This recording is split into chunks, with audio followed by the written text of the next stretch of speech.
अलौकिक दुनिया से वेद, पुराण और शास्त्रों के प्रकांड पंडित श्री काशीनाथ मिश्र जी इंसानी रूप में महाप्रभु के इकलौते ऐसे परम भक्त हैं जिनका संपूर्ण जीवन भारतीय संस्कृति और आध्यात्मिकता को एक नई दिशा देने के लिए समर्पित रहा। आज भी इस जगत को इस सत्य से अवगत करा रहे हैं कि ईश्वर सत्य है, आत्मा सत्य है, मोक्ष सत्य है और इसी सत्य के मार्ग को दिखाने वाला धर्म सनातन अनादिकाल से चली आ रही एक ऐसी अविरल परंपरा है जिसका अनुसरण करके ही आने वाले संकट से स्वयं को बचाया जा सकता है। वेदों का सार श्रीमद् भागवत गीता हो या फिर सतयुग से कलयुग तक की भविष्यवाणियों का अमूल्य संग्रह भविष्य मालिका पुराण, वर्षों का अध्ययन और महाप्रभु की दैवीय कृपा से मिली दैवीय शक्ति से परिपूर्ण पंडित श्री काशीनाथ महाराज आम जनमानस के अंधकारमय जीवन को सत्यता का प्रकाश दिखाने पहली दफा आ रहे हैं अपने सुविचारों के साथ आपके संस्कार चैनल पर। जय जगन्नाथ।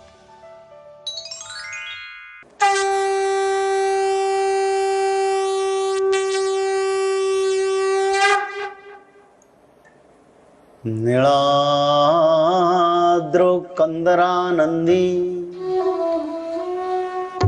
मंदरालय वंदितम् वंदे वंदारु मंदारम्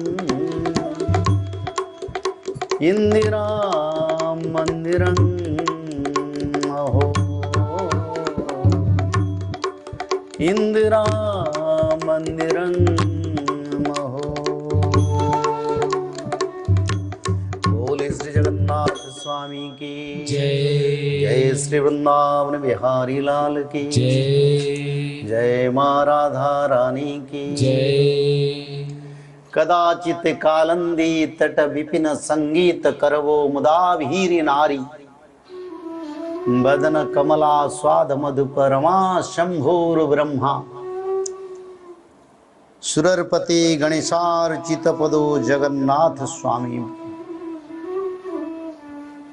हे प्रभु जगन्नाथ, कभी आप भगवान कृष्ण की रूप में ब्रजभूमि की पवित्र जमुना की तट पर, कालंदी की तट पर, कालंदी की विपिन पर यानी कालंदी की तट पर, जंगल पर आप नित्य रहास में मग्न थे। सारे ऋषि मुनियों का इच्छा गोपी और तपी कपि के रूप में जैसे आप पूर्ण किए हर युग में, उस युग में सारे गोपी माता का इच्छा पूर्ण किया। फिर द्वापर युग का लीला का अवसान हुआ, फिर आप जगन्नाथ क्षेत्र आ गए और श्री जगन्नाथ रूप में यहाँ वही कालंदी तट पर जो लीला था वही लीला में आप मग्न है। एक दिन का बात है, आदि गुरु शंकराचार्य चारों पीठों का निर्माण किया। बद्रीधाम, रामेश्वरम, द्वारिका धाम और जगन्नाथ क्षेत्र का जगन्नाथ धाम। पर जगन्नाथ क्षेत्र तो आदि समय से आदि वैकुंठ के रूप में शास्त्रों से प्रमाण है। स्कंद पुराण में इसका स्पष्ट वर्णन है और स्कंद पुराण अष्टादश पुराण में मुख्य तत्व पुराण भी है। तो चारों धाम का तो निर्माण करवा दिया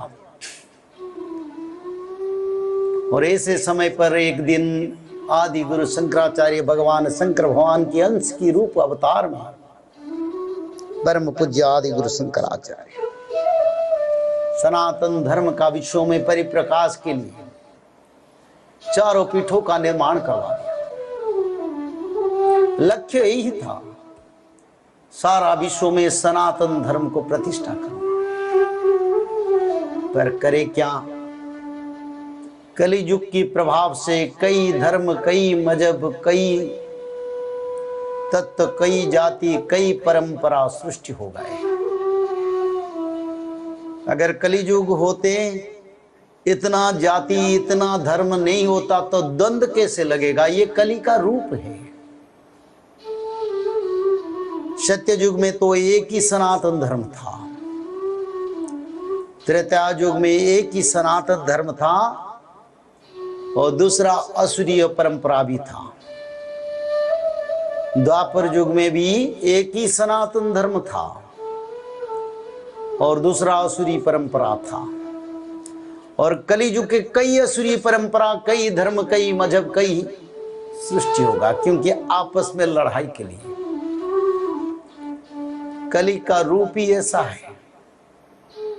कली का रूप रोग है, कली का रूप द्वंद्व है, कली का रूप बीमारी है, कली का रूप मनुष्य समाज में विभेद सृष्टि करना, कामना सृष्टि करना, वासना सृष्टि करना, लोभ मोह क्रोध दंभ लोभ अहंकार, ये कली का रूप है।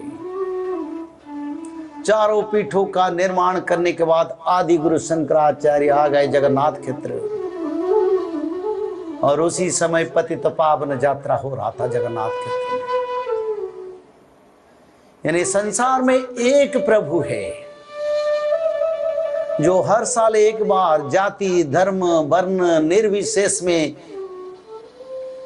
सभी धर्म लोगों को अपना समझकर और परित्राणाय साधुनाम विनाशाय च दुष्कृतम् धर्म संस्थापनार्थाय संभवामि युगे युगे, यानी धर्म को प्रतिष्ठा पापियों का विनाश के लिए भगवान हर युग में हर समय में कार्य किए हैं। और जगन्नाथ महाप्रभु हर वर्ष आषाढ़ शुक्ल द्वितीया पतित पावन रथ यात्रा प्रभु के होते हैं। किस लिए वो रथ यात्रा करते हैं? कारण क्या है? एक ही कारण है। सनातन धर्म का नियम के अनुसार, आज की जो नीति परंपरा के अनुसार, प्रभु जगन्नाथ मंदिर को सभी धर्म लोगों का जाने की परमिशन नहीं है, पर प्रभु तो सबका है। मानव लोग कितना क्या भी, उसमें भगवान को क्या लेना देना। और भक्त लोगों को उद्धार करने के लिए सारा ब्रह्मांड के लोगों को बुलाते हैं और रथ पर बैठ के प्रभु जाते हैं, रथ यात्रा करते हैं। और सभी देवता भी आते हैं और प्रभु आगे चलते हैं, सभी देवता पीछे पीछे चलते हैं। और भक्त लोग भगवान की रस्सी को खींच के लेते हैं और प्रभु की शासन केंद्र से जन्म केंद्र तक, यानी जन्मभूमि तक प्रभु रथ यात्रा करते हैं। श्री मंदिर से मासीमा मंदिर तक रथ यात्रा होता है। आचांडाल विप्र ब्राह्मण, कोई भी जाति, कोई भी धर्म, कोई भी लोग प्रभु को दर्शन करते हैं, प्रसाद लगाते हैं और प्रभु को छूते हैं, पकड़ते हैं कस के, क्योंकि प्रभु सबका है, सभी धर्म का तत्व है जगन्नाथ क्षेत्र। तो ऐसे रथ यात्रा करके प्रभु पतितों को उद्धार करने के लिए रथ यात्रा करते। पतित यानी दुखी, यानी भक्त ही दुखी है। एक दिन का बात समय था, मुस्लिम भक्त सालवेग, जो लालवेग का पुत्र थे, 750 कोस दूर में उनका घर था, कई अवंती नगर तक। पर वो जगन्नाथ जी का बड़े भक्त था। उनका माता ब्राह्मणी था, पिता मुस्लिम था। किसी समय उन्होंने उड़ीसा को, उनका पिता आए थे जिस समय युद्ध में एक विधवा ब्राह्मणी को विवाह किए थे। पर वो विधवा माता तो जगन्नाथ जी का भक्त थे और पुत्र भी जगन्नाथ जी का भक्त निकला। और भक्त सालवेग ने 750 कोस दूर से जगन्नाथ जी का रथ यात्रा देखने के लिए उसी समय कोई साधन नहीं था, यानी कोई गाड़ियां आना जाने का जैसे सिस्टम है आजकल, इससे कोई सिस्टम नहीं था। पर वो भक्त था, जगन्नाथ का अति बड़ा भक्त है। ऐसे तो हम प्रमाण करते हर धर्म का भक्त जगन्नाथ क्षेत्र में आए और उनका महत्व भी प्रमाण करके गए हैं। जैसे आज मैं मुस्लिम धर्म का भक्त सालवे का बात कर रहा हूं, और भक्त सालवे ने पैदल में चलते चलते 750 कोस आने के लिए कई दिन तक समय जरूरी है। पर उसी समय आषाढ़ और शुक्ल द्वितीया समय आ गया, जगन्नाथ जी का रथ यात्रा। सेवकों ने प्रभु को श्री मंदिर से 4 माल लेके फिर रथ पर बैठा दिया, पर भक्त सालवे आधा रास्ता में रह गया। उनका मन में दुख ही था, मैं कैसे प्रभु का रथ पर दर्शन करूंगा।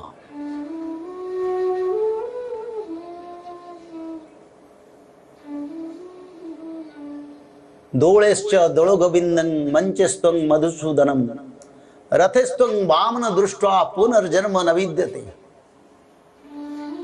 यानी भगवान कृष्ण को दोल मंडप पर, जहां पर होली होता है, दोल मंडप, क्योंकि भगवान कृष्ण की तरह गोपियां के साथ जगन्नाथ भी होली खेलते हैं,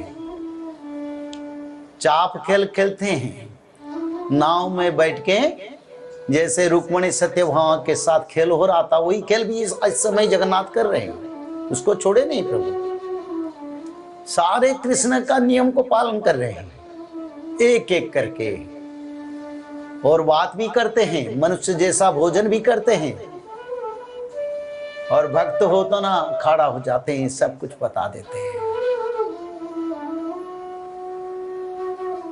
दोलेश्च दोल गोविंदं मंचस्त्वं मधुसूदन, यानी स्नान मंडप पर गजानन रूप में प्रभु दर्शन करते हैं, देते हैं, जिसको मधुसूदन रूप कहते हैं, मधुसूदन कहते हैं प्रभु को। और एक साल में एक बार भगवान जगन्नाथ के अति पवित्र स्नान यात्रा होता है, यानी जल महोत्सव जिसको कहते हैं। भगवान कृष्ण जैसे जमुना से जमुना क्रीड़ा कर रहे थे, भगवान जगन्नाथ भी कर रहे हैं। और रथेस्त्वं वामनं दृष्ट्वा पुनर्जन्म न विद्यते, यानी जगन्नाथ महाप्रभु को रथ पर दर्शन करने से पुनर्जन्म होता ही नहीं है। जनमा जनमा मुनि जतन सुहाई, जनमा जनमा मुनि जतन सुहाई, अंते राम काई आवत रामी। श्री राम जय राम जय जय राम, श्री राम जय राम। बोले सीतापति रामचंद्र की जय, पवन सुत हनुमान की जय, जगत जननी सीता मैया की जय, जय। श्री हनुमंत महाराज की जय। जन्म जन्म मुनि जतन सुहाई, अंते राम कही आवत नाही।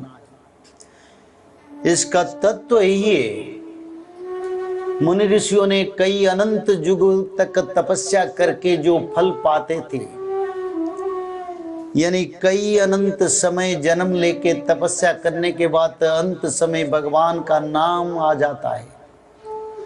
औषधे चिंतयते विष्णु भोजने च जनार्दन,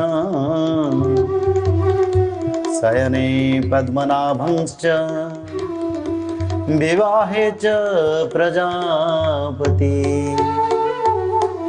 युद्धे चक्रधरं देवं प्रवासे त्रिविक्रमं नारायणं तनुत्यागे श्रीधरं प्रिया संगमे दुःस्वप्ने स्मर गोविन्दं संकटे मधुसूदन कानने नरसिंहंश्च पावके जलसायिन जलमध्ये वराहंश्च गमने वामनश्चैव पर्वते रघुनन्दन सकल कार्ये माधव सकल कार्ये माधव। अति पवित्र तत्व है भगवान की 16 नाम मुक्ति की ये अमूल्य तत्व है। हर मानव को मेरा निवेदन, रोज अपना घर में समय को समझ ले। धरती और ब्रह्मांड क्या संकेत दे रहा है, क्या मानव लोगों के लिए आपद आ रहा है? तो मानव लोगों के लिए आपद आ रहे तो सुरक्षा क्या है? तो सुरक्षा के लिए अगर आप चाहते हैं, ये वैदिक और अष्टादश पुराण की पवित्र तत्व है। मेरे संस्कार टीवी के माध्यम में भारत की और विश्व की सभी सनातनी सज्जन पवित्र मानव लोगों को यही बात कहता हूँ, रोज अपने घर में त्रिकाल संध्या करें, जिसमें जीवन से हम आत्मा से परम गति यानी परम आत्मा तक जाने के लिए हमको भगवान की कृपा बनेगा। बस इसको रोज त्रिसंध्या में भजन करें, तब हम सनातन लोग मानव से देवता बन पाएंगे और संसार में सनातनियों का जो तत्व, जो शक्ति, उसका पुनर्प्रकाश होगा। आज तो हम सनातनी देखते हैं, पर वो शक्ति कहाँ है? जैसे पांडवों के पास शक्ति था, जैसे परशुराम नारायणी सेना में शक्ति था, जैसे ऋषि मुनियों परंपरा में जो शक्ति था, आज वो शक्ति का विघटन हो गया। सभी निर्बल हो गए, क्षीण हो गए। वो तत्व को पुनर्जीवित के लिए सनातन धर्म का जो दृढ़ शक्ति परंपरा को पुनर्जीवित के लिए सभी मानव के लिए त्रिकाल संध्या जरूरी है। और इसके माध्यम से हम लोग वैकुंठ प्राप्ति कर सकते हैं। और इसको अगर आप भजन करें, 1 महीने के अंदर भगवान का दर्शन भी आपको मिल जाएगा। ये से तत्व है। ये तत्व जिसका भाग्य है उसको भाग्य से मिलेगा, सभी को मिलेगा ही नहीं। और जो पहले से भगवान कृष्ण का भक्त है, भगवान राम का भक्त है, भगवान परशुराम के साथ थे, चैतन्य महाप्रभु का अनुगामी है, शायद उन्हीं लोगों को तत्व के लिए जानकारी मिलेगा। तो ऐसे पवित्र धारा में आइए और जगन्नाथ क्षेत्र को आने से ही रथ पर भगवान को दर्शन करने से रथित्वं वामनं दृष्ट्वा पुनर्जन्म न विद्यते, यानी और जीव चक्र बंधन में मानव को जन्म होना नहीं पड़ेगा और मानव से देवता बन के दुर्लभ मानव यानी दिव्य शरीर प्राप्त होगा और मानव लोग वैकुंठ प्राप्ति करेंगे। तो यही ये जीवन की लक्ष्य है। तो जीवन के लक्ष्यों को और मानव जीवन को साकार के लिए निरंतर मानव भजे, भज कृष्ण।